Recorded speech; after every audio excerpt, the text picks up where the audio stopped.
about instrument demonstrations as part of the recruitment process. I think that the single most important thing you can do to recruit students to your program is to play the instruments for them, which is why it's always my first step in the process.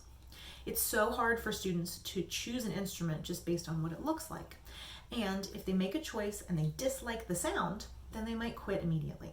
So in order to help students find the instrument that suits them, make sure that they can hear all of the options. Alternatively, you can certainly play videos in order for students to hear the instruments. I'm sure that this works really well. Just personally, I have always played the instruments for my students. Here are some things to keep in mind if you plan to do instrument demonstrations for your potential students. Play to a large group. If it's at all possible, try to see students for demonstrations in large groups rather than one class at a time. I have done demos to individual classes, and depending on the size of your school, that can take up a lot of your time. Instead, I work with my related arts team to schedule one assembly per grade during related arts time. So for us, that's art, general music, library, and gym.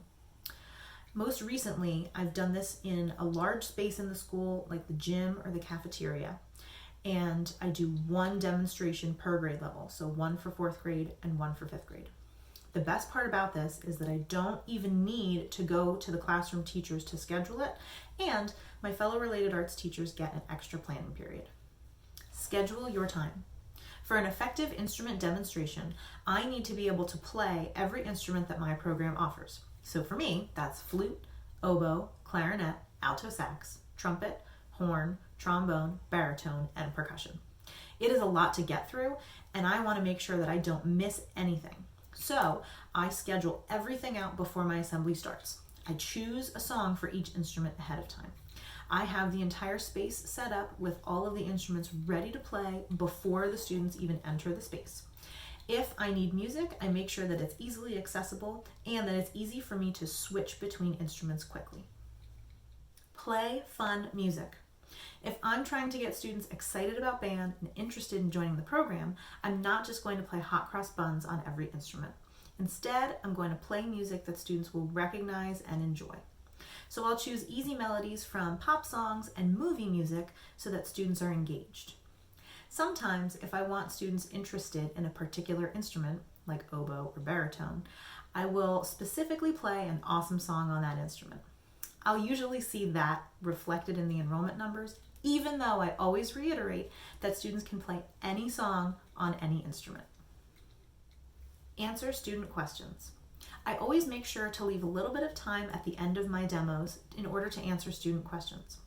We know our program so well and know how everything works that it's easy to forget that students don't. Answering some of their basic but important questions about the program in front of the whole group will make things a lot more transparent and usually makes it easier for students to decide to join. Bonus, music surveys. If I'm lucky enough to have enough time with the students, I also administer Gordon's Instrument Timbre Preference Test and IMMA. The first will indicate if students have a strong preference for any particular instrument, and the second will indicate how well students differentiate between different pitches and rhythms. I've not used this test, but a similar one is the Selmer Music Guidance Survey. When I give these tests, I can then use the results to recommend instruments to students. I hope you're able to find the time and space to do instrument demonstrations with your students. It's a huge part of my recruitment process, and I'm sure that it will not only help your enrollment, but also help to place students on instruments that suit them. Check back here for more beginning band content next Wednesday. Until next time.